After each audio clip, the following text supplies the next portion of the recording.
And I've struck... Oh, can I get some peace and quiet? Oh no, another bit. Give me that baby. I will record it with the baby. Well, it looks like I've gotten lucky, and I have struck gold, and I have picked up my first few subscribers. Now, I wasn't really looking at starting a YouTube channel. No, I wasn't. Like, I am a devoted father at the moment, so this guy controls most of my time. So trying to do a video for YouTube is gonna be a little bit of hard work. But I only wanted to really bring out a little bit of my insights for Game of Thrones and what has gone on with it. Isn't that right? Yes, it is. To try and help those that are struggling to understand it get a little bit more insight to the narrative behind Game of Thrones. And then hopefully the more videos I bring out, I hope more people can actually get onto the train of thinking that I'm on, and then I won't need to worry about making too many more videos about it. But I better finish what I've started, and thank you to those who have joined my channel. I'm not going to beg for subscriptions because it's not really what I'm aiming to do at the moment, but if you do want to hit the subscribe button, I'm pretty sure you know how it works by now. I think everybody knows how to use YouTube, so if you're inclined to do that, then by all means hit the subscribe button, and I will get on to delivering my information that I have tiresomely worked on while having to look after this little man. This little man. And I hope it just allows you to get an understanding of where I'm coming from in relation to Game of Thrones. Are you going to read it for me? No, you're just going to just like in there. Okay, cut. We're going to have to cut. It seems there are a lot of people out there that are bashing Game of Thrones at the moment. So I thought, why not try something different? Instead of viewing and judging a single segment of Game of Thrones, I'm going to look at it as a whole concept. First things first though, in order to commence my work effectively, I'm going to have to drop a little bit of education out onto the tube. With this video, I'll forward the importance of understanding the significance of a creative writer's source material, the correct message about subversion of expectations, and that our personal expectations are not exploited, but rather influenced by our exposure to a writer's source material. I think I'm going to title it The Ruin Johnson Defense. To help explain the Ruin Johnson Defense, I thought, why not include a little show and tell?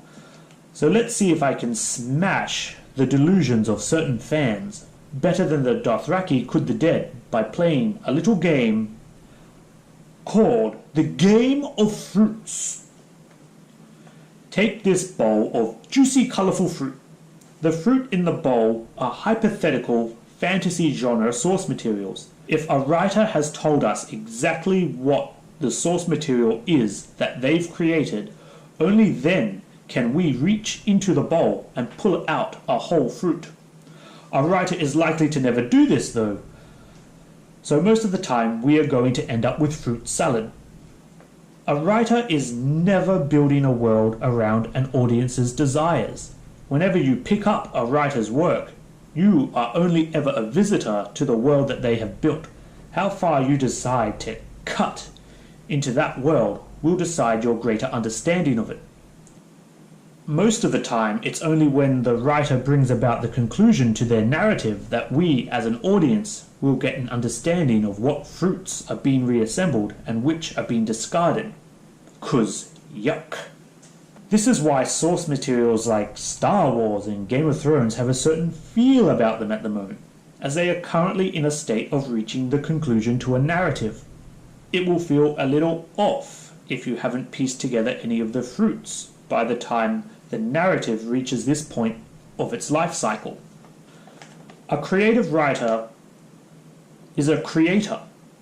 They are dictated to as I am, but instead of dirty nappies, crying fits, and supervised me time, a writer's dictator is the source material they are working with. Building your expectations is fair game, but a writer doesn't always need to be nice while doing this.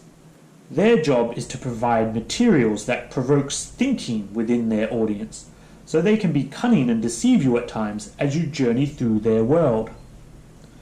Essentially, they could lead you up the garden path, then distract you with a promising find so they could just push you over into the mud. But they only do this to elude you from pinpointing the narrative before they wish to reveal it to you. As an audience, we are always experiencing a writer's source material from the outside. A writer has no control over our own built-up expectations and ideas that we bring into that world that they have built. So if you collude a source material with your own desires, you're not going to be able to distinguish the pieces a writer needs you to see clearly in order to get the concept of their narrative. Just because you desire or believe that a certain idea should unfold doesn't mean it will, as it would likely conflict with how the writer is creating the world revolving around their narrative. Just take a look at the state of Star Wars. Now, I know the delivery of the story may not be perfect, but it still doesn't mean the writer isn't sticking to the dictations of the source material. Take this Mandarin. It's George Lucas's original Star Wars. When the prequels arrived, everyone thought, and some still think, we ended up with another Mandarin, only a little peeled and some pieces missing. But that's not how good old George went about handling the source material. Instead of making another Mandarin, he made the prequels into an orange.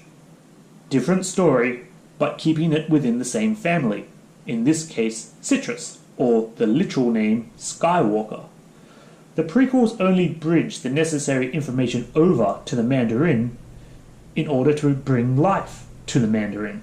The rise of the Empire, the fall of the Jedi, the existence of Luke and Leia, and the birth of Darth Vader. The sequels are leaving a bitter taste in the mouths of some, so I guess they are making it a lemon? It follows the same bridging from the original, taking what's needed to bring life to the lemon while sticking within the same family.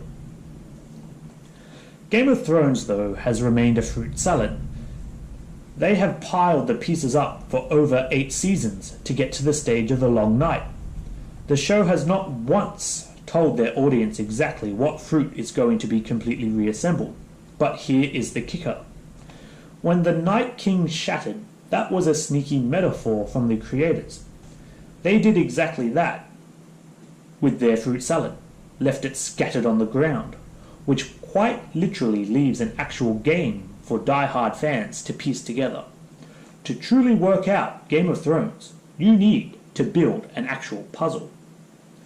So just because you are not seeing what you want doesn't mean there isn't anything of substance relating to the world that a creative writer has passionately created.